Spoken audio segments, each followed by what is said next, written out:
intuition was the magic, right? Nowadays, it's not a criticism, but if you're just below the three-point line, okay, let me get back to behind the three-point line and shoot this three, compared to just being creative. The moves around the rim, your brother's a throwback, obviously, to that, and the creativity is what built the league.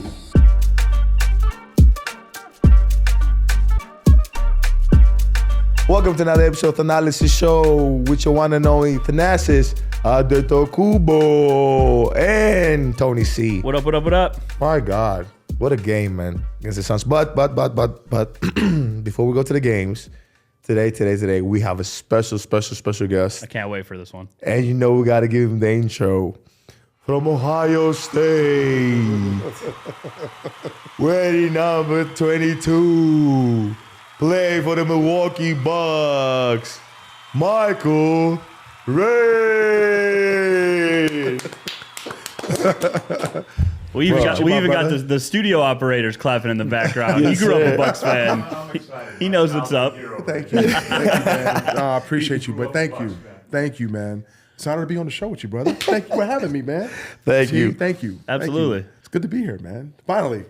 Bro, finally. I was thinking about it yesterday. I was like, man, we trying to get you on the show, and you know, because when I first came to the Bucks, they will always show like the run, right? They always show you, Big Dog, all the guys, and like you have like just going on this run, and always your highlights, you coming off the screens and like trying to. I was like, man. And then we kind of saw you. Was it ring night? I don't know if it was ring night or it was a. It might have been. I was there. I was there. Yeah. Yeah, ring night just to get a glimpse. We didn't get the chance to kind of interact. But I'm so glad you came on the show, man. But okay. So me and you were sitting yesterday courtside seats. I don't know if you saw it. They took pictures of us. Yes. Oh, the world saw that one. That went viral real quick. Yeah, and I had people back home Because of you, by the way. No. It wasn't because of me. No. And then people back home was like, man, Michael Red, you got to ask him this, ask him that. And one of the questions everybody wanted me to ask you was, have you ever been in Greece? Oh, yeah. How was it? Did you like it? Yeah, I was there for 2 weeks when I was 19 years old. I was on the junior Olympic team, and we were over there in August when it was hot. Yeah. But I had an incredible experience, bro. Like, Greece is amazing and beautiful. So, Thank you. Yeah, I got to get back soon. That's all. You have to. It's been too long. Have to. How'd you feel yesterday watching the team on like courtside? Well, before I get into that, man, I want to thank you for having me on the show. So proud of what you've done with your career and also what you're doing now in business. And it's super impressive what you've done with your life and your family, obviously your brother and your mom. And it goes without saying. Yesterday was great to see it get a win. Yes. I think we were desperate for a win, and now we need to continue to string maybe 3 or 4 in a row to gain some momentum as we go into the playoffs. And so as you go into the playoffs, as you know, as a champion that you are, you want to have momentum and peak at the end of the season. Yeah. When you're sitting courtside, TA gets as much TV time as guys on the court. But there was a specific instance last night. Giannis had the pull-up 3, and you see you jump out of the seat, and that clip obviously went viral. Yeah. Did you sit next to him for the whole game, or whole game? Yeah. Pretend he's not here. Bring me inside, like the earplugs, AirPods. Like, what's that experience? So we talked the whole game, and I never met Thanasis before last night, and just a great heart for one. Thank you, man. Genuinely passionate about the game of basketball, loves his family, loves his brother, and so when people see him on the sideline, they don't know sometimes maybe if it's an actor or not. The guy is absolutely passionate about seeing the success 100%. of the team and obviously of his brother, and I could feel that last night. And so I walked away like super impressed with his passion. I think a lot of times, most times, his passion fuels the team. And so it was genuine, authentic, and I enjoyed him talking basketball all night last night. And it was great. It's one of those, like, because you'll know some of the sets and things like that. I remember watching games with you, and you're just like, he needs to drop. Like, he needs to be in a different spot. And sometimes people can hear that. But even from the other team, too, though. So it was a game against the Suns, right? Like, you have a great relationship from Grayson Allen when he was on the team. And just, like, everyone around TA, whether courtside or at a live show, just that energy is wild. It's infectious. Thank you. Well, we got to stop being nice about him now. Yeah. Oh, no. Just keep being nice. Thanks so much. You know what's so crazy? I was glad, like, I got to see, me and you kind of see the game and kind of, compared, like, how basketball is played now. Yeah. And before. But But then now I want to ask you something different, right? We were saying, I remember we kind of talked about how many threes you averaged. Yeah. You averaged like 4 threes. Yeah.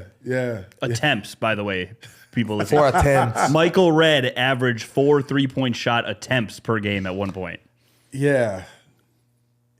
Go ahead. That's a slow 3 minutes for guys nowadays. And I said, man, the basketball has changed so much that like now 4 threes is attempts for a guy who really doesn't shoot that good. You know, and he's still gonna shoot 4 threes. He has to. Yeah. How many threes do you think you'd average in this era? In this era, probably 10 to 12 to 14 range for sure. 14. Yeah, That's a lot. I think so. That's realistic. Like, that's real. Dame and I had dinner a year ago or so, and he was telling me about how many threes he attempts a game, and I looked at him like this, like, do you realize how many I shot a game? And he started laughing, and he said, "My bad, man. I always, so I would probably adapt to today's game with easily 12 to 14 threes a game, and in my time, I was deemed one of the top shooters, if not the top shooter in the world at one point. And I was and still shooting maybe 5. At my peak, I shot 5.5 a game at my peak. So the 3-point ball was not as relevant as it is now. And so I was a scorer who was able to shoot threes and became known as a 3-point specialist or whatever. But I look at Eddie House and Kyle Korver and guys like that as specialists. And but yeah, I think my game would adapt to today's game pretty easily. Was there ever a coach that, like, even so, when you look at the way basketball has trended, and Steph Curry has a lot to do with that, but like the 2009 Magic, when they played the Lakers in the finals, they were one of the first teams to really shoot the three. You were still around the league at that point. Was there never a coach that saw, like, you have this special skill, maybe we should utilize it way more than teams are? Because that's what Kerr did with Steph. It's like, hey, why not? Yeah. Shooting stars come every couple 100 years or whatever, and I think Steph's that shooting star, where he's an anomaly. And the delusion is that they feel like they can shoot like Steph, and they can. We saw this in college. He was an anomaly. And so back then when I was playing, and I can't believe I'm saying this, back then, it's been 15, 17, 20 years now, but it wasn't a thing. Now the Phoenix Suns, with 7 seconds or less, shot a lot of threes with Steve Nash doing his thing at the point guard position. You had Q Richardson and Joe Johnson and all these great shooters around Steve Nash, and they were a revolutionary team of that time. I think their pace will probably be between 18 to 25 now compared to today's time as far as the pace of play. So different dynamic certainly today, and obviously with analytics being more a prevalent thing, it's more important to probably shoot threes than twos. The mid-range is all but lost until the playoffs. When the game shrinks and when the game becomes a half-court game. So, but certainly the three ball is king right now in the regular season. There's no question. Yeah, that's a great question, Tony, because what's happening is like the coaches have had to adapt, right? And have to said like, hey, we become more analytic towards the game, and we've become this saying like, okay, more threes, more points, more possessions, etc. But there is now we're looking for the other anomaly. Now we're looking for the teams who's going to come in and disrupt that, right? We're looking for the teams that with the, like I said, with the hybrid, the 6'7" and above guy to disrupt that mix. It could be from you want to call that 6'7" and above guy Bron. You want to call him KD. You want to call him Kawhi. You want to call him Giannis. Like that hybrid that's going to come in and disrupt this anomaly of you just shooting threes, and then we come in and we slow down the game, towards. As a fan, and you were a fan growing up as a kid, intuition was the magic, right? To be able to be intuitive on the court and to be creative. Nowadays, it's not a criticism, but if you're just below the 3-point line, okay, let me get back to behind the 3-point line and shoot this three, compared to just being creative. Yes. And I think the fan loves intuition and creativity and innovation, the moves around the rim. Your brother's a throwback, obviously, to that. And the creativity is what built the league and the fandom of the NBA. And to be robotic and mechanical, you lose that intuition in a sense. Does that make sense? It makes total sense. So, Tony, I was telling Mr. Marco yesterday, I said, we the intuition is basically feel for the game, right? Feel for the game. 100%. And then with feel for the game comes with fundamentals, right? The footwork, the easy passing, the no turnovers. That's how we grew up with basketball in Greece, right? No turnovers. I don't care if coach used to say, if you have a turnover, come sit here right next to me. Yeah. Right? Oh, yeah. Yep. That's how it goes. So now it's become so like it feels like that we're trying to say like fundamentals are only for the guys who are less talented. It feels like the footwork is only for the guys who are less talented. So the guys now who are coming to the league who are very, very talented don't know what to do in the moment of pressure. Don't know how to keep the live dribble. Don't know how to, you know what I mean? Yep. So how to pass under duress. So or this, however you want to call it. But I was, and he said something very smart yesterday about the intuition. He said, "Yeah, it's just now all these guys are trying to play this random basketball, basically with some words." He said this random basketball, and it's another league, and it works. It translates to today's NBA, but all this randomness is causing harm to the team's, let's say, continuity and chemistry. That's how I feel. I don't know if 100%. Yeah. It's, I don't know. But okay, so now to the next thing. Would you ever become a coach? Would you ever coach? Absolutely not. Absolutely not. And I say that respectfully to all the great coaches out there. I for one, my life looks different than it did 12 years ago. I committed my whole life to basketball for 30-something years, and I wanted to do something different. And so, but I have an AAU program. I'm still around. I still hover and help the kids, and I actually get on the court sometimes. So it scratches the itch to continue to help the next generation. So I do that. But coaching, not really. I think I don't know if I would have the patience probably to coach. Most great players have struggled being a coach. Some are the exceptions, like Doc was a great player, great coach. Yeah. Certain guys have transcended. But I don't think I could ever get back into that world again. Love the game with all my heart still. Watch it with passion, but getting into it, no, not at all. What do you? I mean, we had this conversation that you stopped at 32, right? Maybe younger too. My age. Like, why did you stop? Like, why so early? Yeah, great question. So back then, if you played 12 years, you played eternity. It was a long time because of the rigors of what we went through, the pounding, the 4 games and 5 nights every other week. So 12 years was really like 17 to 18 years now, right? So as you know or may have known, I tore my ACL back in 2009, 2010, back-to-back years here in Milwaukee, unfortunately. Fluke accident on Luke Rittenauer's foot the first time, and then in LA posting up Kobe, I tore it again. And so continued to play a couple more seasons after that. The maintenance to continue to work on that and do that was tough. And then I got kids, who were growing up, and I wanted to be a part of their lives, kindergarten and on. And so I had a chance to continue to keep playing. My agent called me and said a number of teams want my services when I was a free agent after Phoenix year. And I went to my son's room, and he was playing the video games, and I said, "Daddy has a chance to continue to play. Should I play?" He started crying. No, Daddy. He's used to me being home. Yeah. I called my agent and said, "It's a wrap. It's over."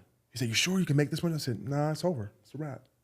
And when you have a family, your love for the game wanes because now you have your wife and your kids who take priority all the more. Although they're understanding of your sacrifice to the game and everything, but still, you only got one chance, right, as a father, and you don't want to miss moments. So I was able to have a elongated career while my kids were still small, and then as they were growing, I didn't want to miss their moments, and I felt like that was more of a value for me. Your injuries, too, were just like your game, right? Like it was just a couple years too early for the way the thing, but your injuries, too, because it was like 2013 in the NFL, some around there, Adrian Peterson tore his ACL, came back in like 7-8 months, and that was the anomaly. But now that's with technology and medical advancements. Now people can bounce back from the ACL. In the 70s, you were done. Yep. When you played, like, it was 12 months. Yeah. Like, and nowadays, like, you can realistically get back in 8 and with no pain or anything like that. Like, it was just like right at that weird time where you did it twice and then all of a sudden now it's just such a different ball game. 100%. And everything happens for a reason. Mm-hmm. And when I tore my knee in 2009 the first time, I was just like, okay, I'll bounce back from this. And then when it happens again, 2010, back-to-back years, almost a year to the date, you go into a funk, a depression, and you're like, why is this happening to me? You win the Olympic gold medal in 2008, in August of 2008. Do want to talk about that? And then 5 months later, you tear your knee. You know, so you have this extreme high, and then you have this extreme low. And so, but I think you go through things for a reason, as you know, and it shapes you, it builds character in you. Yes. And there's a tenacity and a grit and bounce back that's built in you from those moments. 100%. Now, I want to ask about the Olympics. We played the Olympics for the first time after 2008. After 15 years, the national team Greece played in the Olympics. How was your Olympics? How was your Olympics? How was it? Oh, incredible. For one, you get the call in 2005 from Jerry Colangelo that you made the team. You're over the moon. And for me, at that period, you have all-stars, and you have this, and you have a new contract, and you have the Olympics, and there was so much success, and it was a wave of things that would happen for me at that time.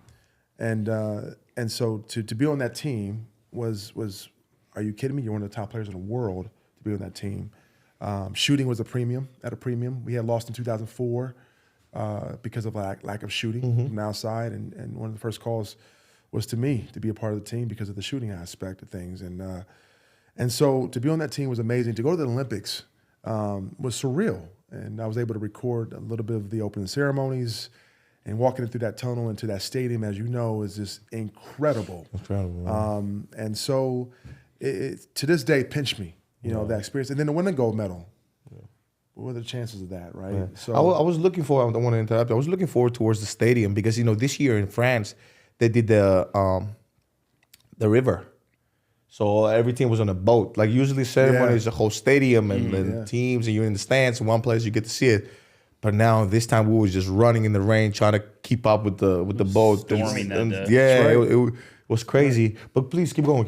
Yeah. No, it's a once in a lifetime opportunity to represent your country, to be able to follow in the footsteps of Ray Allen, who was here before I was here. He was able to make the Olympic team in 2000, Sydney team, and to walk in his steps and to represent the city of Milwaukee in the Olympics was special, man. It was a really, really special time for me, and to win it, we won the gold medal on my birthday.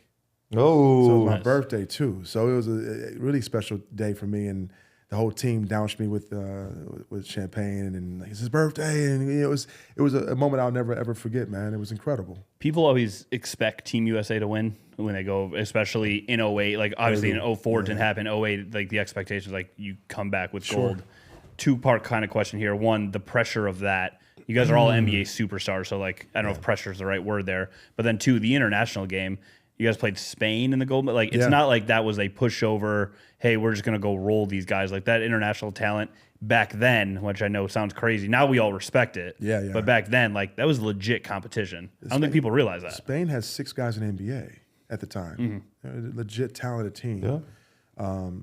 And 2 greats, and Marc Gasol and Pau Gasol, who led the team. So Rudy Fernandez, and you can go on and on of the talent that was on the team. I loved watching Rudy.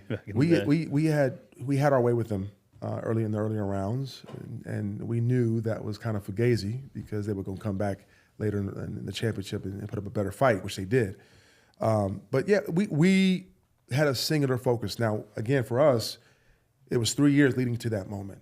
So the vision and strategy with Jerry Colangelo and Coach K was to have us together to develop a cohesion and chemistry. Wow, that was going to be my question too. You said 2005. You said. Yeah, that you got we all got the call in 2005, and then, obviously experienced the Olympics to 2008. Yeah. So we spent 3 years together, training camps, practices, dinners, lunch. We spent a lot of time together leading to that moment. It wasn't just we put that team together that summer. We had spent a lot of time together, and I think it took that to overcome teams from around the world who've been together their whole lives. Oh yeah, even 04, 05 when we won World Cup and we played like we were. Yeah, it was a team that was together from a minute. Because what was it after the 20 games, which were in 21 or whatever? LeBron put out the tweet or something about like Avengers Assemble, like they were going to start putting together the 24 team. It was like that's been done before. Like after the 04 games, people forgot because was Coach K wasn't the coach in 04, right? Larry Brown was. Yeah, so they just casually bring in they weren't playing around. They casually bring in Coach K prepared. Yeah. Well, the from 92 to 2004. You could just put a team together that summer, and we were going to. But with the advancement of the world, you could do that. And that's exactly what's happening again. Yeah, and those teams had chemistry and cohesion that could usurp talent. So I forget the exact number, and it's no disrespect to the Dream Team in '92, but I think they faced fewer than 10 active NBA players at the time. You said Spain had 6 alone, and now every team has 1 or 2 NBA 3 or 4. Yeah, it seems like it. But you got to remember. 92 was put together because 1988, they lost in 1988, the U.S. team. And so it was our 18-year-old, 19-year-old kids versus the 32-year-old, 31-year-old European teams or world teams. Okay, now we'll put our dream team together, our older team together against your guys, and we showed back in 92 that it wasn't close. Who's your best friend in the national team? Like every time I go to the training camp, I mean, obviously I go with my brothers, doing national team during the summers, but like, who was your like hangout guy, or who was guys you knew, or we all hung out together. Okay. I will say that we spent a lot of time. We didn't stay in Olympic Village. We stayed outside Olympic Village. You guys always. But we was even always this year. You guys didn't stay. You guys stayed. Have you seen those cardboard beds they try to give basketball players? I know. we had them. Team USA. The accommodations were less desirable. This year, to be diplomatic about it, but like it was a focus for us to be at Olympic Village every day, to be a part of that experience and to be with other athletes. And we were fans of the Michael Phelps and the Usain Bolts and the Roger Federers and the Nadals and Venus and Serena. So we wanted to be around that group, and it was awesome because we were all fans of each other, and it was a cool experience. But I think we all hung out together. I think for me personally, I think me and Kobe spent out the most time together. For me, we were the same age and. Had a tremendous respect and love for each other, and we hung out and did everything together. So out of all the players, I probably hung out with him the most. So the clip always goes viral once, probably right around Olympic time. I forget if it's in a documentary or who told the story, but it was Kobe said that he wanted to set the tone in 08 right away in the gold medal game and run through his teammate at the time, Pau Gasol. He set it up. Paul sets the screen. He runs through him. What is the story before? How real or Hollywood is that story from your perspective? Because the way people tell it now, it's like this mythical thing. Is that how it really went down? Before he says it, what's so crazy? I told you this before the show. Like, I heard this story 2013, 2012, like when we just talking about mentality, and I remember it was I was rookie. I got drafted 2014 actually. Okay. Got drafted, and Melo and Sasa just took me under the wing. They would take me out. I didn't know anybody, so. And we were sitting somewhere in New York, just chilling, and we're just talking about stories. And Melo said the exact same thing. He told that story. And because I was asking Melo about mentality, like, how do you survive in this league? How do you rise to above average in this league? And he was like, just from demeanor only, you will be above average. And I would tell, and then he would tell me even more stories, how guys are so competitive, and he stick with me. And he told me a little bit more, so we'll talk about it after. Sure. But he said that's a specific story. And now I hear it on Netflix and everything. And now I'm like, dang, it has to be true. Like, it is true. But I do want to hear like your version of it. Yeah, shout out to Melo, Hall of Famer. Hall of Fame today. Shout out to him. Congratulations, awesome. man. I got stories with him as well. But I do want to hear that. I want to hear that too. Yeah. It's interesting because when you look at that play, teach his own, right? Yeah. Everybody has their own methodology to lead, and I wouldn't subscribe to doing that, but Kobe did, right? And I think he knew who to do it to. He did it to his brother. He knew he wouldn't respond to. Yeah, that's his brother, Paul. Right? So I'm going to do this to demonstrate a certain mentality that you have to win this game. Because remember, LeBron was young. LeBron was 23. Carmelo was young. Chris Paul was young. Dwight was young. Most of our team was young guys. Darren Williams was young. So Kobe was kind of being an alpha in that moment of demonstrating how serious you need to take this.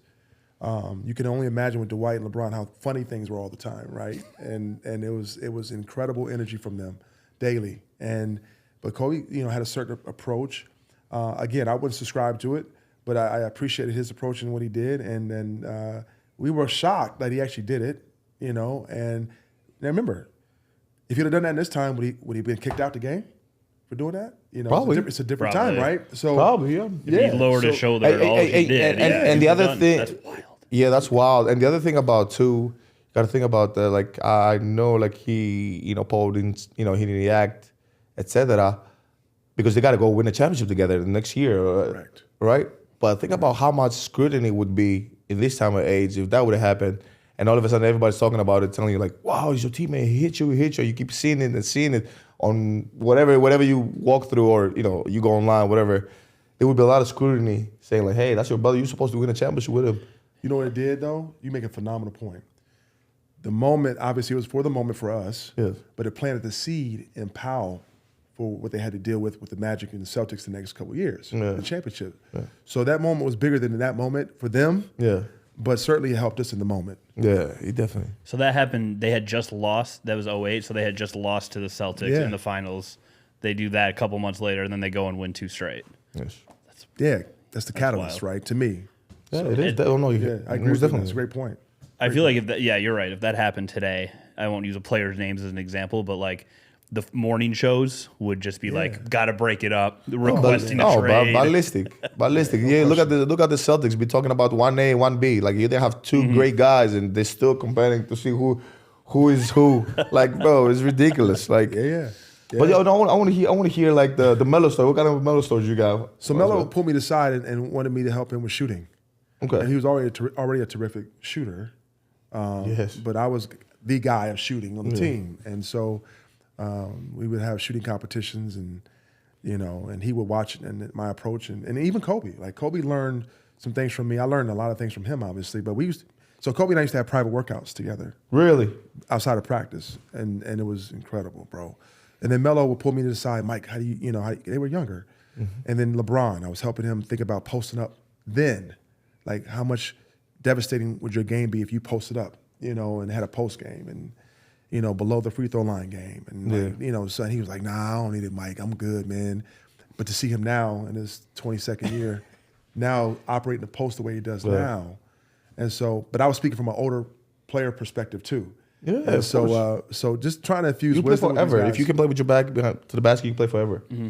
That's what we learned in Greece. They keep saying once you get to 38, you just keep posting. You be in the league till 45. I remember vividly talking to him about that. Why don't you just post up, man? Your game would be more expansive, and and he was already terrific, obviously. But being with those young guys, Chris Paul's like my little brother, Dwight, my little brother. So they would listen, and we spent time together. And remember, I was 5-6 years older than these guys, so they listened, man. And to see their games eventually go where they went, I was super proud to be a part of that journey with them, to see where they are. They're all Hall of Famers now.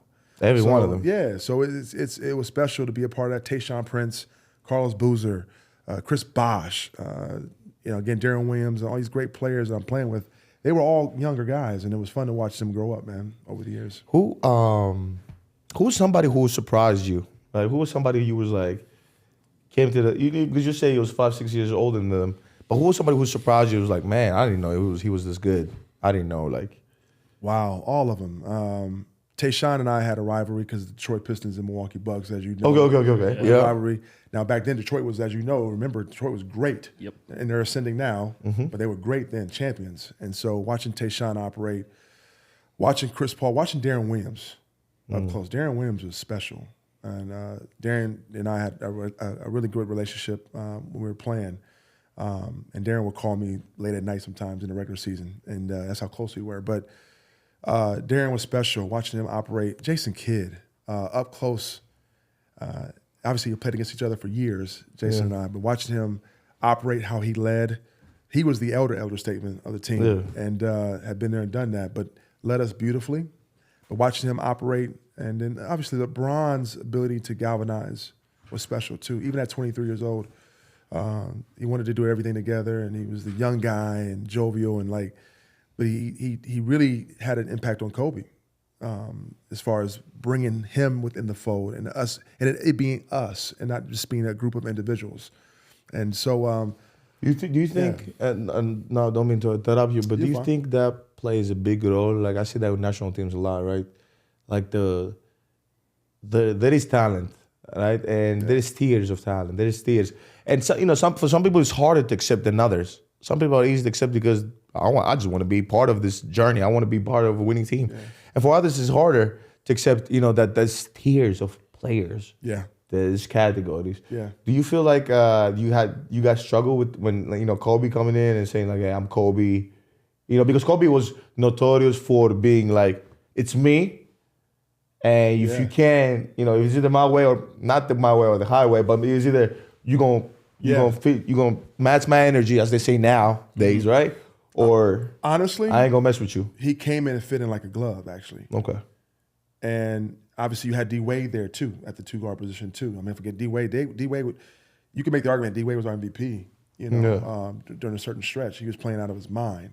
And I was shout out to D Wade. I remember D Wade when he was at Marquette, and he was playing with us when he was in college. And I remember it's like, this kid is special. And but he's a Hall of Famer now too. But yeah, I think Kobe's approach was team-oriented, man. I mean, his actual goal was not to be the leading scorer on the team. His goal was to be a lockdown defender. Each player fit in like a glove, and the team was put together strategically. And we all knew our roles. LeBron was a Swiss Army knife, for the team. He did everything. Carmelo was a scorer for us. Kobe was a defender for us. Dwight Howard block shots and defend and dunk the basketball as hard as you can. Jason Kidd be the captain of the ship, and Chris Paul be the mini captain of the ship. And we all Tayshaun with his length, disruptive defensively. Chris Bosh with his abilities. So we all were strategically put together. It wasn't just like, oh, okay, these are the top players in the league. And so it was beautiful. And Kobe fit right in. There was no ego with him, honestly, at any point. He wanted to win. He wanted to win. He just came off, obviously, losing in the finals. Yeah. And he wanted to win. That's why I said it. Because sometimes when you want to win so bad, you get frustrated, right? Or you like, I put so much in and so much sacrifice that I don't know what to do. Like we need to win. Yeah. Okay, so that's done. You win the Olympics. When you guys come back to the season, what's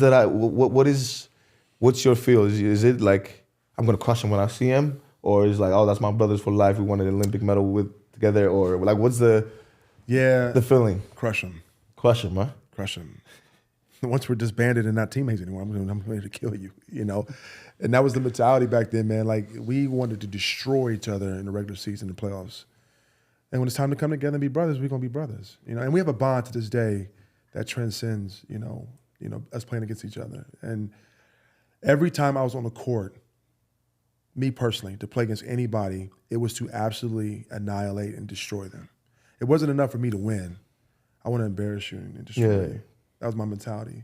Not as gifted as most historically, not the most, the biggest guy, not the greatest leaper, not the greatest. But I had a mentality and a mindset to absolutely annihilate. And Kobe and I, when we played against each other in the regular season, you'll see we had big games against each other and bad games. So like my greatest game for me was against the Lakers in LA. I do want to ask you that. Like, what would be a game that defined your legacy? Like, that you would feel like. Most would say the 50-point games, and then the game against Utah, 57-point game. Your brother beat that record last year. Which one? I had the all-time the 57 scoring record. Yeah, I didn't even know I had it. I didn't know Kareem had it. I didn't even know. And after the game was over, like, you broke Kareem's all-time scoring record. I was so sad because we lost the game at the buzzer when that happened. Yeah. And then when Giannis did that, I told him he was going to do it, actually, a couple years before. And you remember this. I told him, like, you're going to break the record in a couple years, So, but my greatest game for me was against the Lakers in L.A. And I had 45. I fouled out Kobe in that game and just had a monster game against him in his hometown, in his home court. And one of the great games I've ever had. And I had great other scoring performances, but, like, that was, to me, when you're playing against the best of the best and you dominate, you can't get any better than that. I had a 57 though. Before you said 57, back when you did that was not unheard of, but that was like that's Insane. going to lead, like, that is special. Yeah. Then last night in the NBA, we're recording this on a Wednesday. Last night in the NBA, Steph went for 52 and Jokic went for 60 with a triple-double. So, like, And Luka went for 45. see, I didn't even know that. Yeah, and Luka went for 45. Last night he did? And Giannis booked 37 and 39. Like, it was Yeah, it was Giannis crazy. had 37-11 on like 150% shooting, and we don't even talk about it because it's just Yeah, like no, because expected. that's how the league is. You have so many talented players, right? Talented players. The game is played differently now. Differently, yeah. You know, there's more space, pace and space. Different dynamic. It's not as compact. The floor's not as compact. Our game was a half-court game. Much more allowed defensively from a physicality standpoint. So I could, remember we talked last night about I could chuck you, I could hit you, I could, you know, and you know, so that affects, you know, your ability to get the ball off or whatever. I could hit you in your arm, and the game is differently now. And the players of today are just as talented, or if not more talented, and they've taken advantage of how the game is played today in their own way. So like we did, For sure. you know. So That's a great way to put it. That's like the level-headed, great way to put it. Because now all you hear is how soft players are, and everyone's just looking for fouls. And like, Can't do that, man. These are the rules. If we're gonna take advantage of that to maximize what we got, right? Can't Like, do that. You said something, you know, like you're playing with the Lakers and playing against Kobe. You know, I've been a part of a game. This had to be the last time I think Giannis has played against LeBron. I think maybe in the regular season because they hadn't been a played while. against each other in the past years. Right. And I will never forget this. Like this is we're in LA. okay, And the game is going on.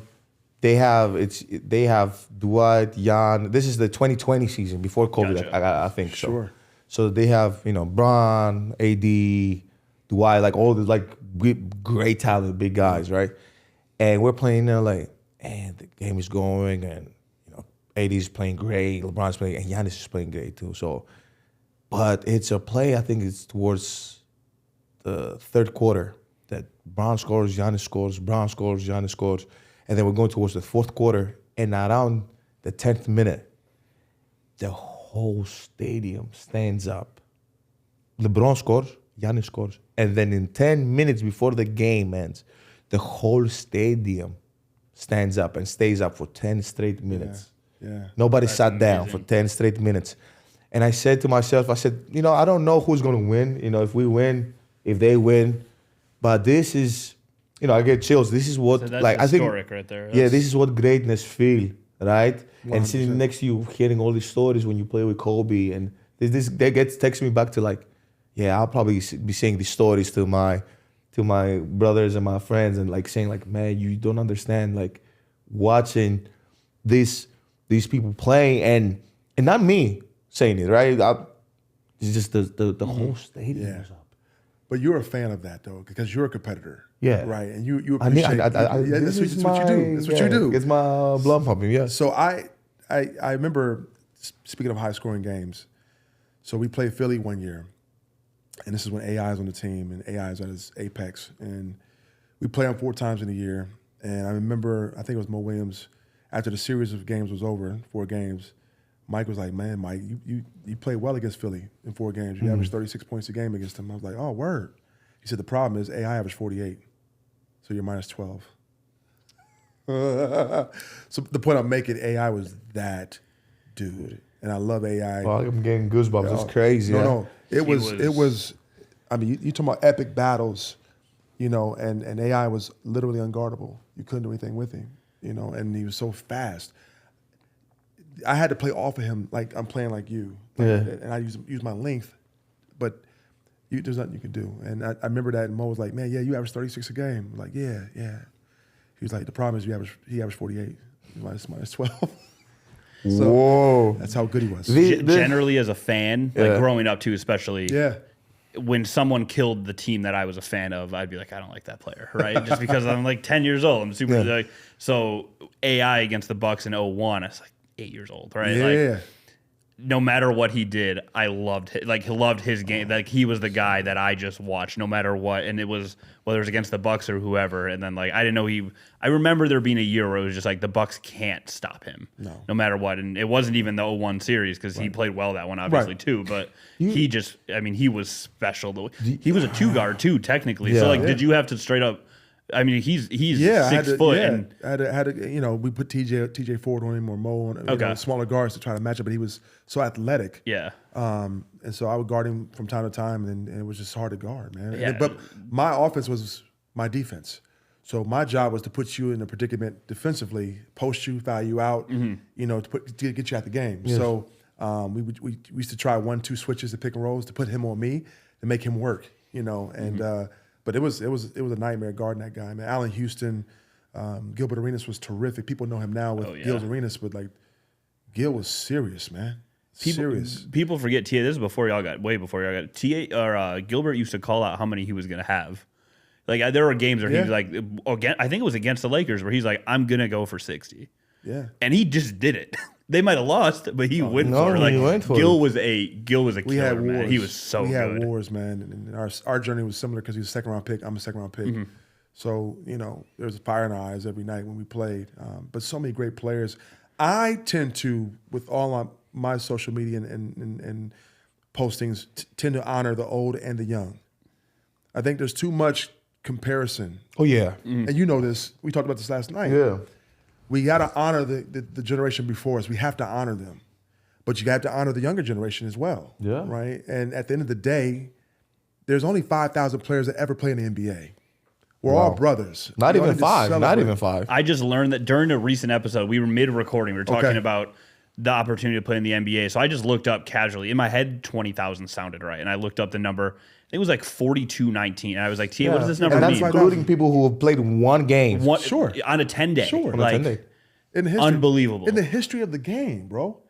So now, talk about the history of the game. Do you think Allen Iverson should be bigger? I'm not saying he's not. 100%. I'm not saying he's not. First of all, his statue should be bigger, for one. Wow. I mean, that's just like the dude should be honored in a way. I'm with you. And so the guy, I love the guy. We used to talk before the games. And he would tell you this if he was here. We used to talk before the games for half an hour. Yeah. He's a wonderful person. And I would love to meet him. I've never met him. Oh, that's the guest. If we ever get him on the show, I might retire. I might be done. Mike him, that's it. Then I'll rock the show, bro. Tender, man. And I think all of us, since Kobe's passing, have had an appreciation for each other since then. And when you retire, you become mushy because we're older and mortality sets in. We don't know how much longer we have. We just lost Junior Bridgman, and different other players. We lost Oliver Miller. So when you lose a fraternity brother, it does something to you, and you tend to appreciate each other all the more. So AI is one of the special ones historically. He should be more revered.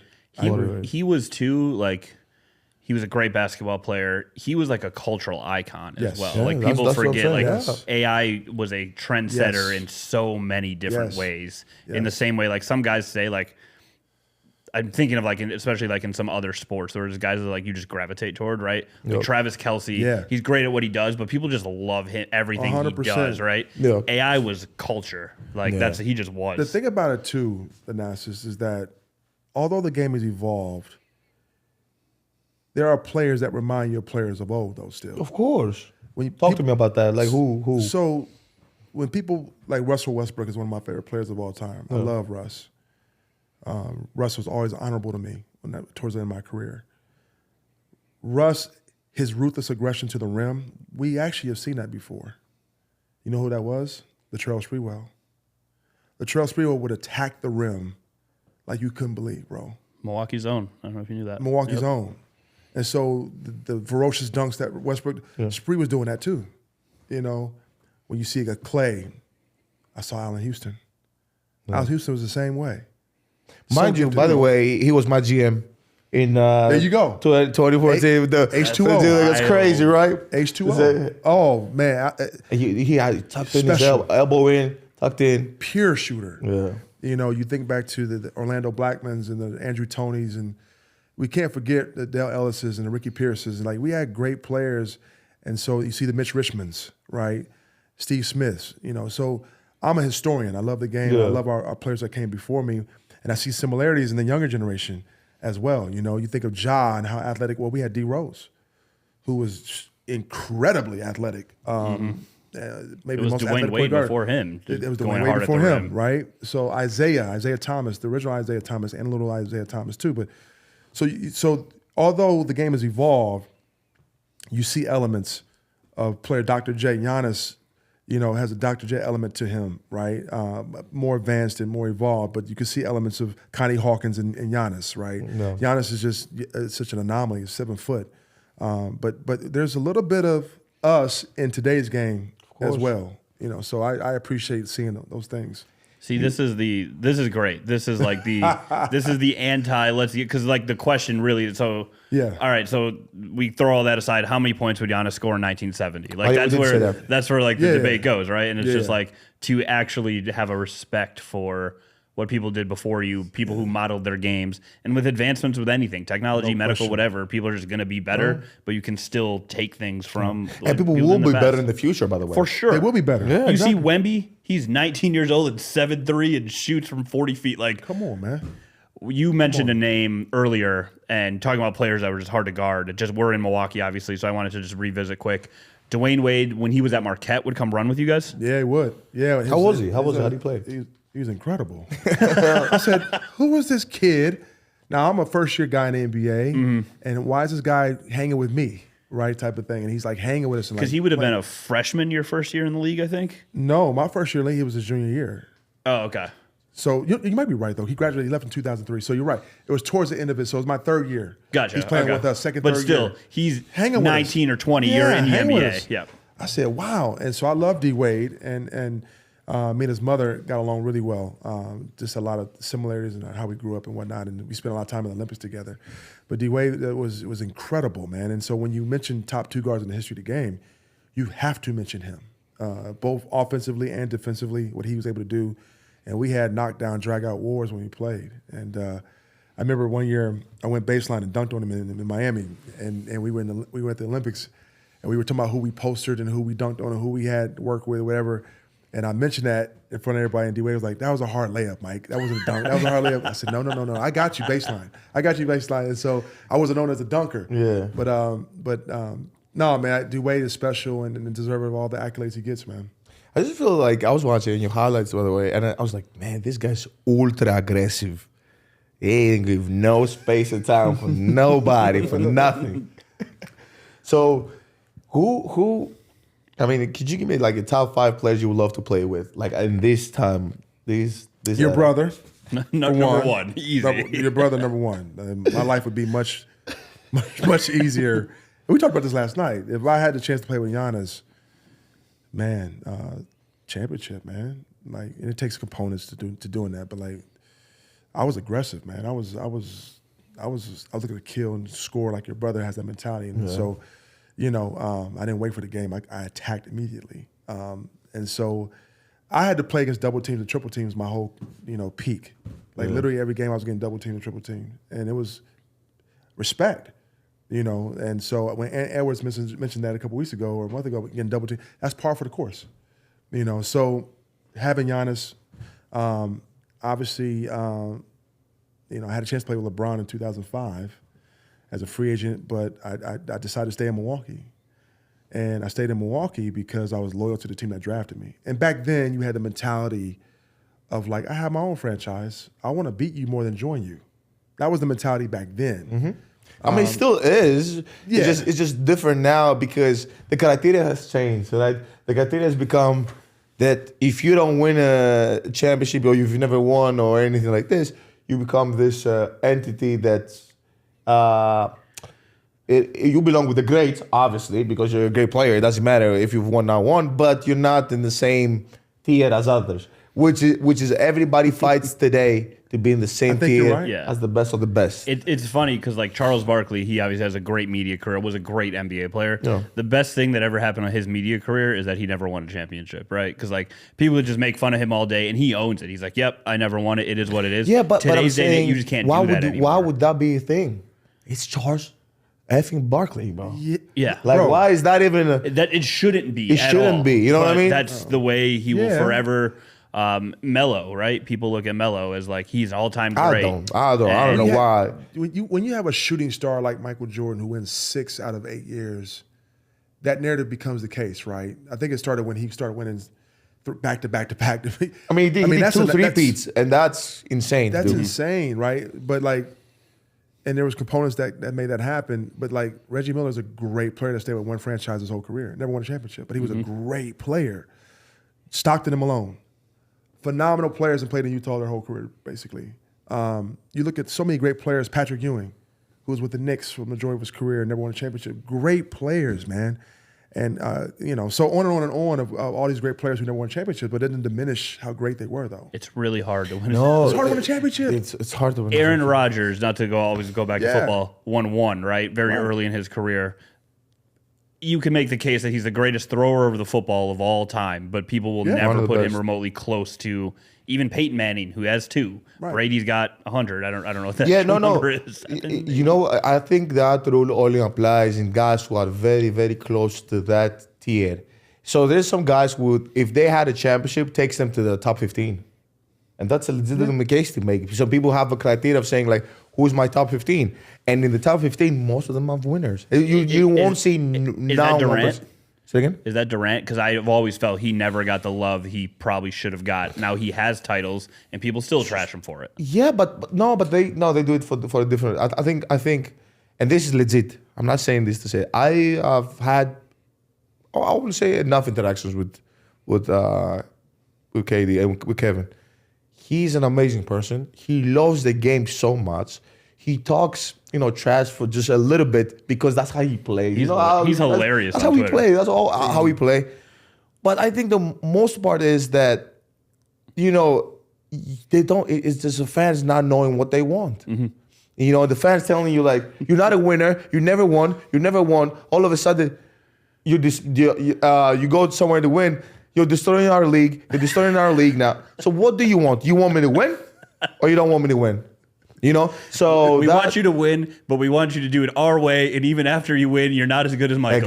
Exactly. So to me and to people who know, to me and him and anybody I can get into you, that he will always be the top of the top. And 100%. To my brother and to my family, like, bro, he's top tier. Like he's the best, one of the best. So now, if you guys want to do rankings or not rankings, you could do it however you want to do it.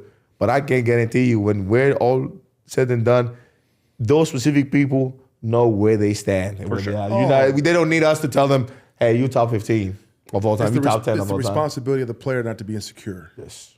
On what they weigh. And I don't think KD is insecure or anything like this. No. What I'm saying is he knows just fine that he's all time. He's an all time. KD he knows is that. one of one. One of one. So KD, who I love dearly, gave me flowers a couple years ago on social and said I was one of his favorite players watching, which is amazing. Yeah. You never know the impact. DeMar DeRozan did the same thing. So you never know your impact. KD, we've never seen KD before. We've never and there's flashes of George Gervin, right? George Gervin was 6'7", 6'8", right? Comparison, but KD, is an all-time Pantheon player. Like he just is. 100%. And let that be that. Let it rest. Yeah, there's nothing. There's not. I don't want to say unsaid rule or unsaid thing, but there is a certain rule of people who put the work in. People see you, they shake your hand. Right. The mic, nice to meet you, man. Right. The amount of work you put in, and then when you have that from other NBA players, it's even more honorable saying like, hey, man. Yeah. He's out there to get your respect from your peers. That's the move. That's what you. That's that. Not to diminish the fans because we play for them too, but like to get the respect of your peers means everything. Everything. I saw a moment once. I was covering the Cavaliers right out of college, right, and they had just lost in the NBA Finals too. It was the first Warriors ring. They won it in Cleveland, and that was the first year. It was the Bill Russell NBA Finals MVP, and Iguodala won it. But there were votes for LeBron James. My outlet might have been one of them because of what he did in that in that series. And afterwards, LeBron's walking out, and everyone's got their opinions on he didn't get it done, blah blah blah. But he shook Bill Russell's hand, and Bill Russell congratulated him on what was nothing short of an incredible NBA Finals performance. And 10 years later, like I remember that moment way more than like watching what those guys did on the court was amazing. But there was like, that's LeBron James and Bill Russell. Like that's history. Next levels of respect for one another. It's crazy. Come on, man. History. Come on. You start to play basketball. Think about this. You're young. You're 8 years old. and you go like, hey, I want to do a sport. You start to play basketball.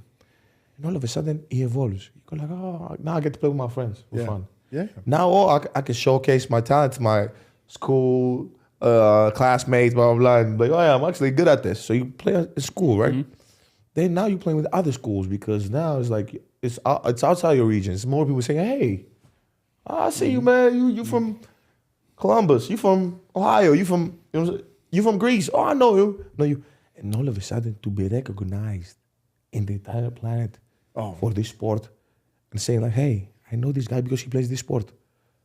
It's like in hindsight, we don't see it now because now we live in the power of what's next. Right. But man, if you just sit down and take a deep breath, you're like, bingo. People know me in Italy, in China, in the States, all around the world. So I do believe there is a thing that we should cherish and appreciate. Now, don't get me wrong. I love this mentality. I want to crush you. I want to beat you. I want us to talk. And then during the summer and during whatever else out, we can hang out. We can be the best buds, whatever. But when it comes into the season, I only believe we only have how many seasons? If it's 20 seasons, let's say 20 years, is LeBron playing 20, 22 years? Yeah. You have 22 opportunities to have something great in a year. 22 opportunities. You don't get many more. No. Right? And most guys, even in that time frame, you get 8. I don't know, if you had a good career. You have a good career. Yeah. Yeah. Cool. Another question for you. How do you feel like LeBron playing 22 years? Because you stopped early, so he playing 22. It's surreal. I mean, to have played against him when he was younger, you could see the way his body's built and how his dynamic. He's gonna play forever. Like you could see it, like Vince Carter. Yeah. Same way. Vince was an anomaly of an athlete. He's gonna play forever. Like he played the only player to play. I think he played in 4 decades. Yeah. Something like that. You just knew certain guys can play forever. Then you have the advent of technology. Then you have, analytics. Then you have optimization, or you have optimal tracking. Then you have all these wearables that enhances your ability, right? Like your sleep, your nutrition, everything's measured now, right? You got to do hydration. It. I do believe you got to do it. Some guys just be like, I'll just play basketball. But even like you got to do it. You got to be. They can hook you up, watch how many miles you ran through practice. Does that, nobody does that. Don't let these people who fool you. Is that not a real thing? Well, I'm taking that chip off. I'm not. Really? Yes. Yes, it's real. It's real. And it's a lot of reasons. I can tell you. I can tell you on camera or off camera. I don't care. We'll take them on camera. Yeah. No, the other reason is like, why would I have somebody tracking how fast I run, how much I jump? So you can use that against me when it's about to sign. Well, that's the double-edged sword. Because on the positive side, seriously. So that's smart. That's the player because they can use it against you. Business. I'm not wearing no chip. Right. All right. You see me run. You see me outrun him. What do you want to know? How much I run? And now, think about this. Some players be like, yeah, I could just put that on and you run with it during the, you know what I'm saying, during your team. But they're not judging you with your team. You're just getting judged against free agents. You're not getting judged against your teammates at the time. You're getting judged against your agents. Because your teammates, you could be like, oh yeah, I'll do this better than him, or he does this better than me. So you know where you stand. But you don't know where you stand comparing to the other guys. So winning it, to me, this is always me saying that. If you want, you want. But if you don't want, like, nobody's wearing. This is like that's how they get you. They give you the chip. That's how they get you. I think I've lived the era with the chip then it was non-existent, and then I was in the era when 2013, 14 starts implementing it, saying like, hey, guys, start wearing this, blah blah blah. But then it becomes like it does help you saying like, hey, you got to rest more. This guy ran like 4 miles today. You got to rest more or rest less. You got to work harder. You got to work harder. But it doesn't really help. Now, the other stuff with the sleep and the nutrition and the weights, that's the stuff that really is the new technology. But at the same time, you gotta do it. Like it takes time. And guys, a lot of guys are not so much committed to it. Well, that's why you see LeBron playing 22 years. Yeah, he's committed. LeBron's committed to it. He's committed to his body. He's committed to rest. He loves the game of basketball still. And that's what it is. So he has done, and this didn't start just now. He's been doing this for a decade plus, taking care of his body. So he's a model of what it is to play a long, long time and to do it at a high level. He's the model. So he's like $1 million a year he invests in just, I think, nutrition and food. Yeah, he did say Pat McAfee show. Like, I don't know where that number came from. He did say that. trying to debunk it. It was like, I don't know. I think he gives more. It sounds really I think good. it's more. And I think it's more. I'm sure it's a lot. I think it's more. Hands down, right? Like, I mean, to play 22 years at this level, it takes some work for sure. There's no question. Let's. Go. I wanted to move off the court. So if you Yeah, don't know off the court. I said let's move off the court just because TA, you're heavily involved in a lot of businesses. Yeah, I do want to ask, like, okay, so like, how do you? I wanted to talk about hobbies and then business, but let's go hobbies first before business. Mm-hmm. What are your hobbies? What do you do outside the court now? Like, well, my hobbies are golf and pickleball. I love to travel, obviously, but golf. I've channeled all my competitive nature, not only to business, but also to the golf course. Good. So I'm an avid golfer. I love golf, play around the world, and then pickleball. You know, pickleball is my new pastime too. So I love pickleball, super competitive. I played tennis growing up with basketball. So I was in an era where you play multiple sports, right? And they cross-pollinate. And so played tennis growing up, and so pickleball was a natural thing for me to pick up. Table tennis, I did that. Yeah. I do that. So those are the things I love to do, and I travel, obviously, and enjoy my family with travel. But those are the two things that stand out, the two hobbies I love the most. Yeah, I told you when we did the golf outing last year, when you retire in 10, 15 years, whatever it is, he's going to catch the golf. Awesome. It's because you're unbelievably competitive, but it's against yourself most of the time, which I feel like once you get hooked on it, it's going to take time done. My life. Let me tell you how I started playing golf. Now, I'll be brief with this. After my rookie year, 2001 season, Ray Allen takes me out. He said, I'm going to take you out playing golf. I said, golf. Tiger was just ascending at the time. Mm-hmm. And so I was like, okay, let me go try it. We get to the golf course. I'm wearing a long white T-shirt, baggy jeans, and Timbs. I'm straight hip-hop, like straight, like no etiquette, no golf etiquette at all. And we get to the course, and I'm just digging graves, man. I'm not hitting the ball. I'm just tearing up the course, And then finally I hit one. I said, oh, wow, hooked. From that time forward. So all it takes is one shot, pure shot, you're done. And so when I retired, I lowered my handicap, and it's a love affair I have with golf, brother. I can only imagine the scene. Do you wearing Timbs? Timbs on the golf course. Yeah, I wore Timbs. What was this? 2000? We're going 2001. Was this in Wisconsin? It was. Yeah, I'm sure they were thrilled when you pulled up. I had no golf etiquette at all. Zero. But wait, hold on. So I'm assuming you're wearing snapback hat, probably. You wearing a no? You're not wearing a hat. Yeah. No, I just straight hip hop. You're right. Baggy jeans. You wearing baggy jeans? FUBU? No, is it FUBU? Probably Fat Farm at the time. Fat Farm at the time. And you walking on tit with Timbs, and I hit one. I was like, this is crazy. And then from that point on, Ray didn't take you to the pro shop there and say like, all right, let's get him.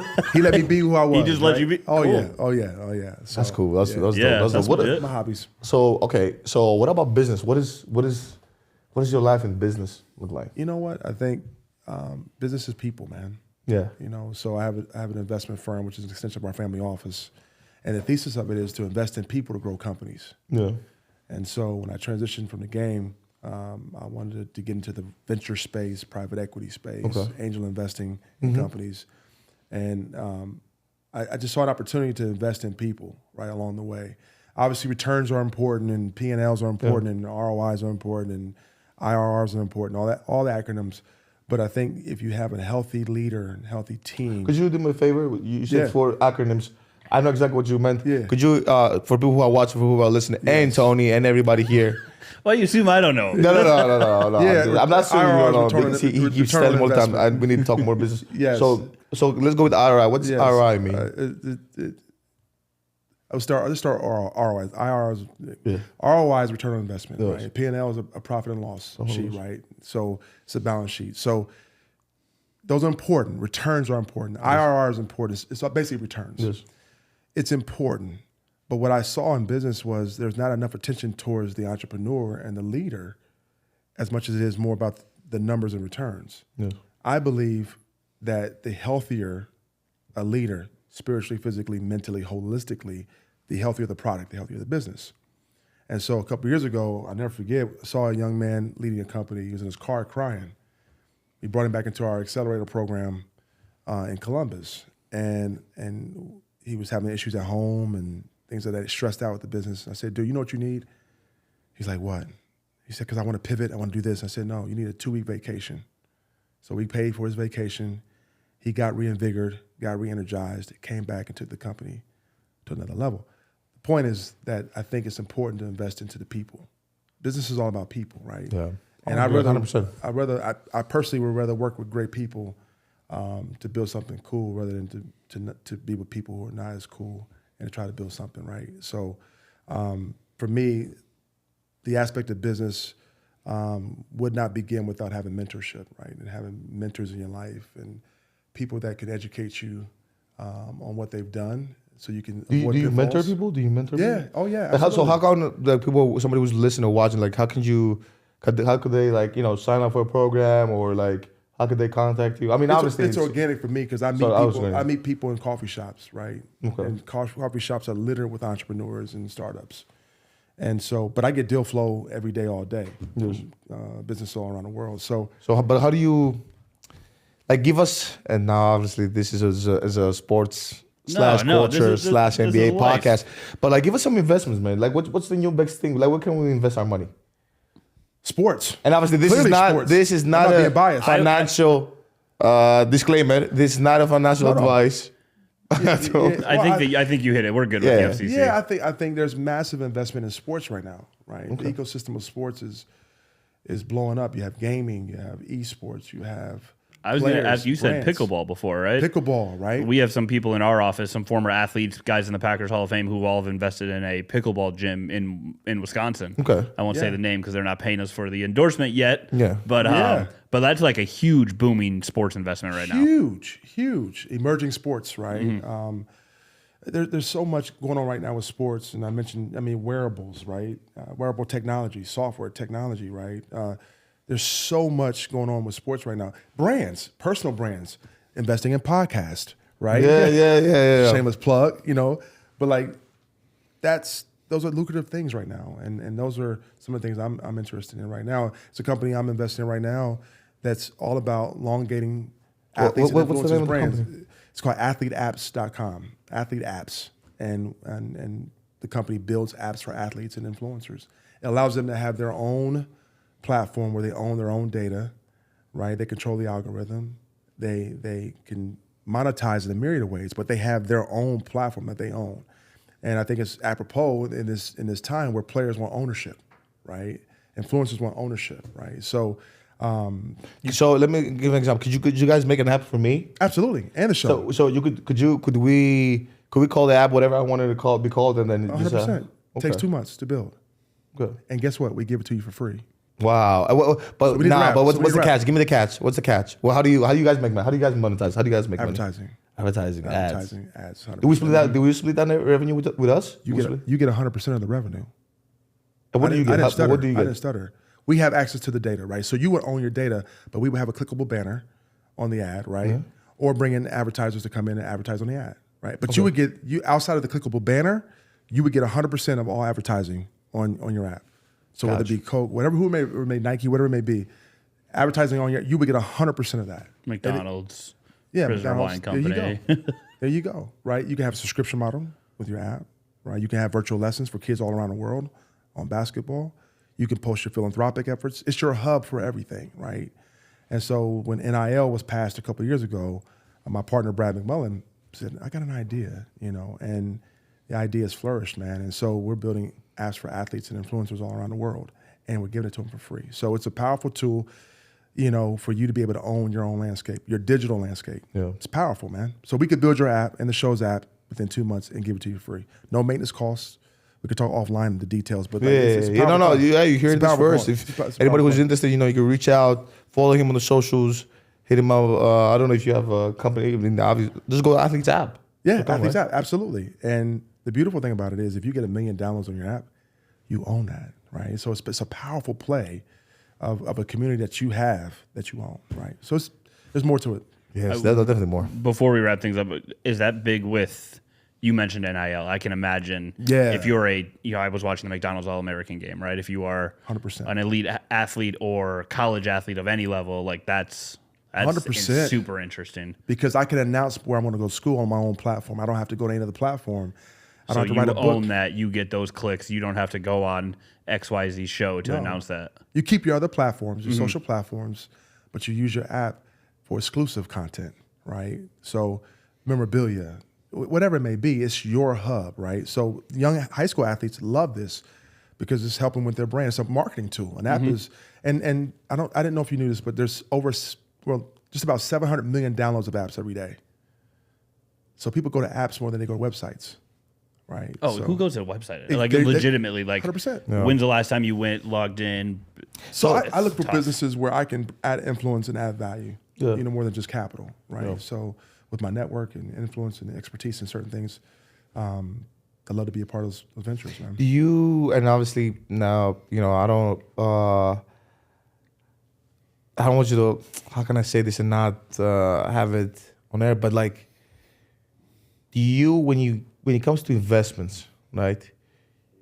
Have you seen like how much more lucrative this era of this being, being for you? Because I see it obviously, but outside the game, because I think a lot of athletes have been doing the same mistake for a minute now, just not really focusing on themselves and their corporation and their entity, like, which is themselves basically. When you're making so much money, you're a corporation.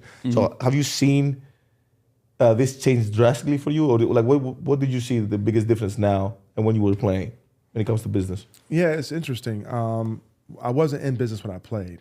My business was playing. Okay. And I figured if I play as well as I could play, business would come afterwards, right? And I tell young players all the time, and it's okay to think about and pursue your brand while you're playing and all that, but make sure that you're great at what you do, which is basketball, and that will produce other opportunities beyond that.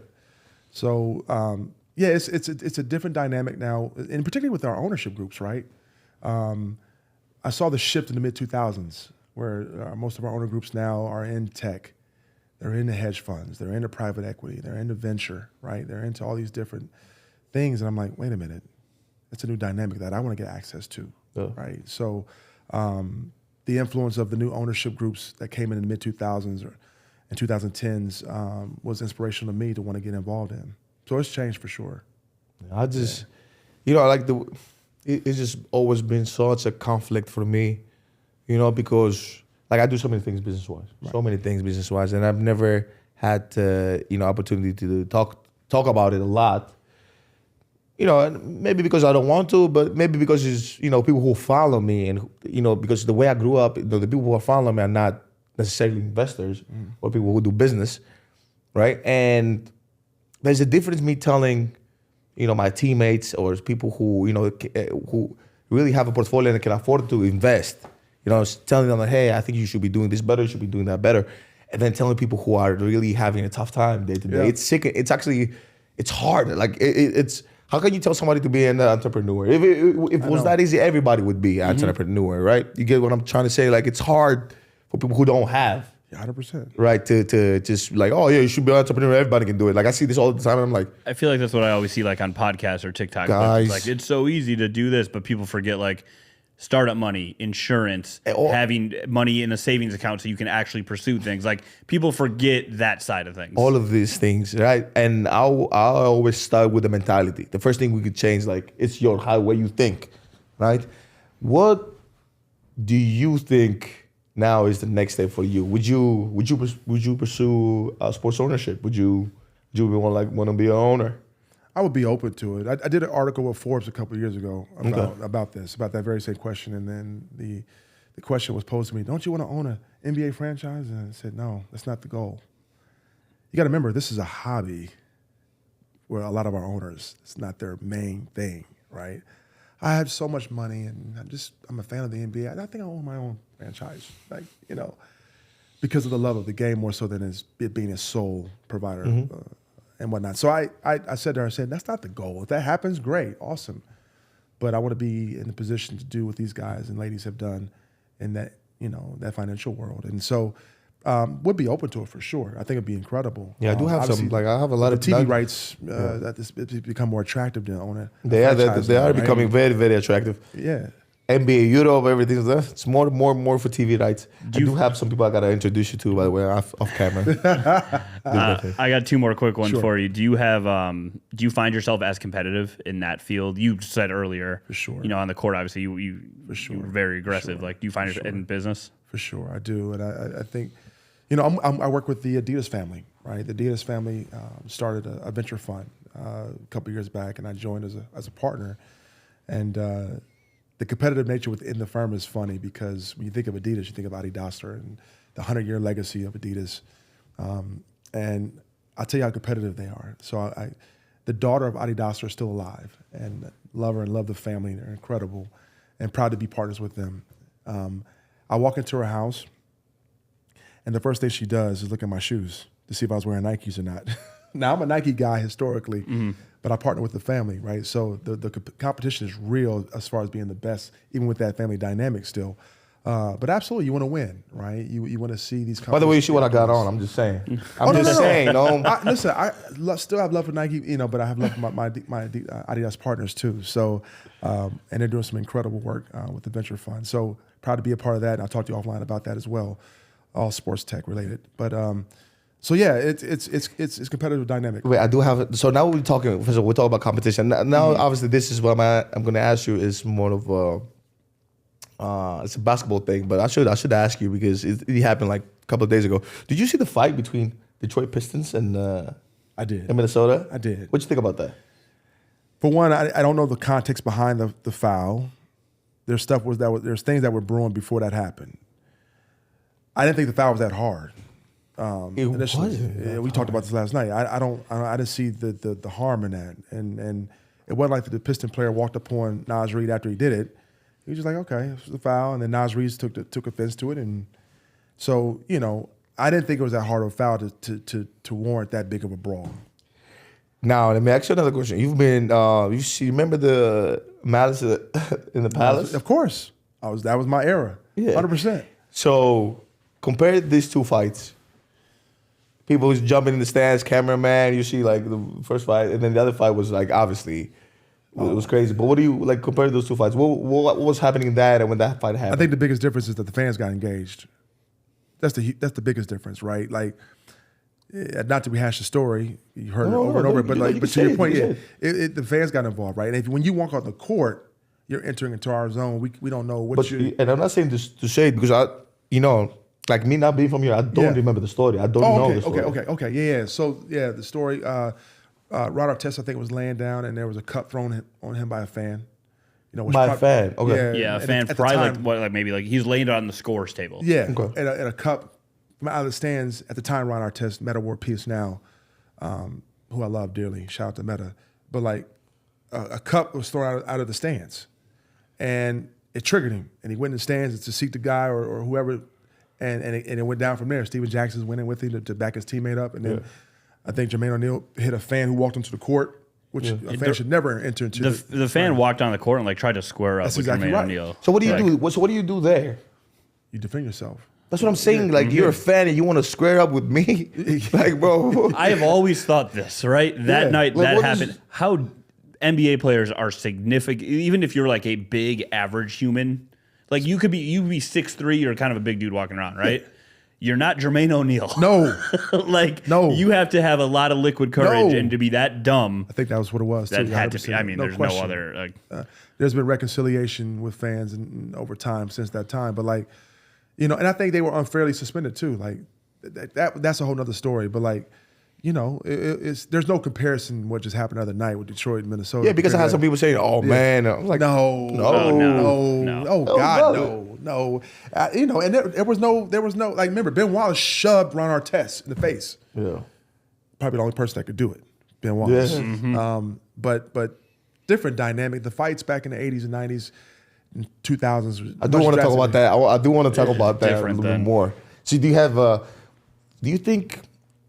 Obviously, I mean, you don't hear a lot of stuff in teams, but do you think there were more fights in practices too? Oh yeah, Really? I've seen plenty of fights. Oh yeah. Can you talk about it? I know. I don't want to do anything crazy, but I was talking about my teammates, Charlie Villanueva, who's here in town, and he was engaged in a fight. Oh yeah, he looks like a great dude. Great player. I've seen him speak a little bit and stuff like that about Charlie V, and He got in a fight in practice with one of our guys, and it was intense. It was intense, and it was almost encouraged, because it was a measure of how much passion you have for winning, and a lot of that went down all the time. And again, remember, we could chuck you back in the day. We could hit you. It was a different dynamic, and it wasn't as frowned upon now as it is now. If that makes sense. Any little scuffle, anything now, you can get suspended or get massive technicals or whatever. But back then it was just, par for the course. It's the environment that we were in. So yes. Curry got into it with Desmond Bain last night. You see that clip? No, I didn't see it. What happened? I think he got trapped. Probably, I don't know, right outside, 3-point line extended. He gets trapped. They call foul. He tries to shoot after, and Bain kind of just sticks his hand out and knocks it out of his hand. And Curry, I don't know if he full out pushed him, but kind of just got into him a little bit. And then Aldama walked up too, and then they got Curry out of there real quick. Oh yeah, The rest of the world got Curry out of there real quick. If I'm teammates with Steph Curry, you're not touching him. I'm letting you know right now. We got a problem, bro. This is not an indictment on how tough our guys are today. Yeah. This is not an indictment on how tough they are, because you guys are tough. But no one's fighting. No one's fighting on the court for sure. No. I'll tell you that for sure. No, right. On the court, nobody. No. No, I'll tell you a certain degree. I mean, I've got suspended before. I was suspended. It was just loose. I didn't. It was here. You remember with Blake Griffin? Oh, I do. Yep.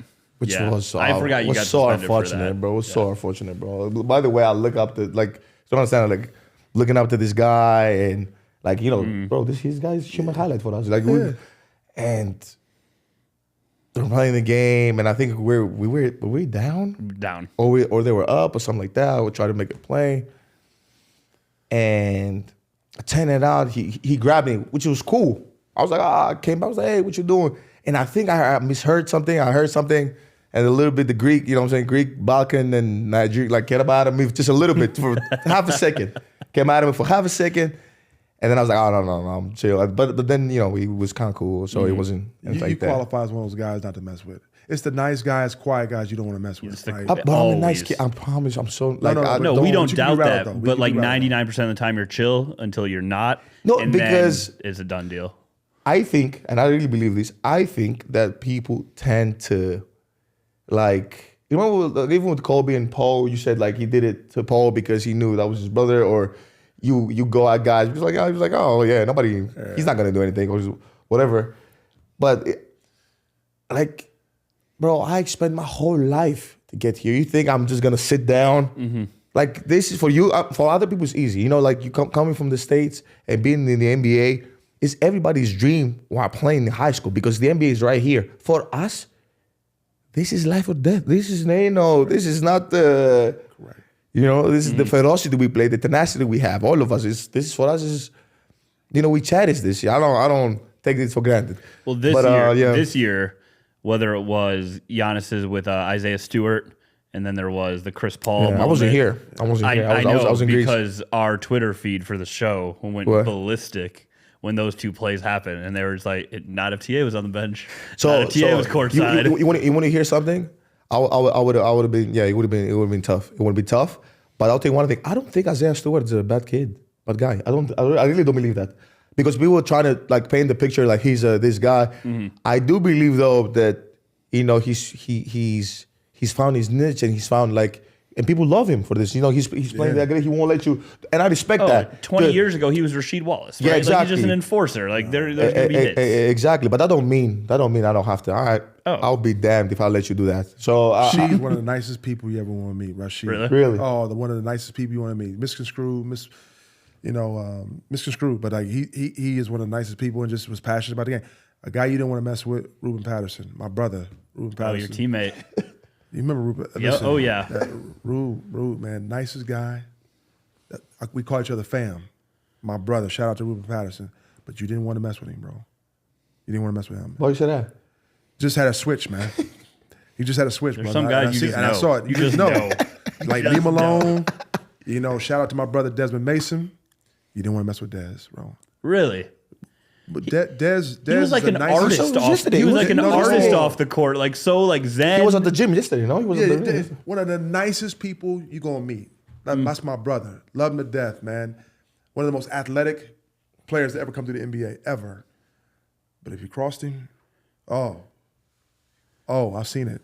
Oh, D Mace would get up in you so fast. Love it. And wasn't afraid of anybody, man. So there's certain guys you know, D Ham, same way. You know. Oh, certain yeah, you guys- already know Well, D. yeah, I mean his history too. You don't cross that guy. No. Certain guys, Anthony Mason was a teammate of mine. You want to cross, God rest his soul. So certain guys historically that you just He didn't. means something to him. Yeah. He means something to him. You don't like, you know what I'm saying? He means something to him. And I think this is, don't get me wrong. I understand the NBA, is trying to clean up all this stuff, which for me, I'm good. You're making the game straight and keeping it honest and, and so forth. But I do believe that I wanted it to be in the middle.